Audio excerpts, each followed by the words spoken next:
Hi, my name is Berdichevsky, and I'm an intern in Professor Hu's lab at Boston University. A huge struggle for researchers in various fields is trying to both conduct experiments and collect data in a reasonable amount of time. This can be applied specifically to labs like ours, where cooling runs and laser use takes place. In our lab, when scanning and measuring the effects of laser pulses on our sample, which are just flashes of light on our sample, the experimental procedure can be extremely tedious without an efficient cryostat, vacuum pump, and scanning interface. A cryostat is a machine that cools your sample down to extremely low temperatures by using nitrogen and helium to cool the plate your sample sits on. We also use a vacuum pump to remove gas and air particles from the sealed cryostat so that there's no interference with the sample's reactions and properties during data collection. Unfortunately, these tools can take a long time to perform their jobs and can result in unusable data if ineffectively implemented.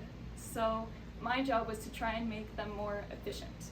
So we tried to do this in a few different ways. We first started with the physical setup. So the vacuum pump placement is incredibly important when it comes to its success. So if we imagine that this is the lab's cryostat, over here is where the vacuum pump originally sat, and this is where the sample sat, and between them there's a large distance.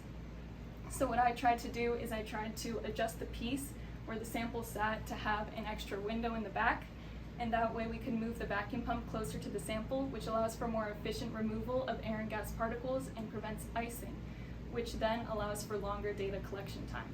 There's a 2.6-second delay time between each measurement for the scanning interface, so we tried to kind of reduce that. The 2.6-second comes from, it's the maximum time it would take for the scanning positions to be in place.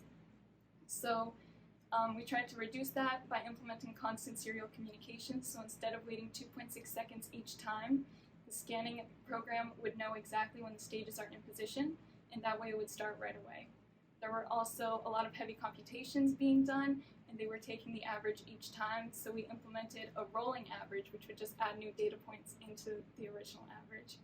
And all of these changes resulted in a 334% increase in data collection. So it went from 0.38 scans per second to 1.67 scans per second, which in the long run is an incredible increase. And this allows for the results to be more accurate because there are more data points going in and an overall greater sample size.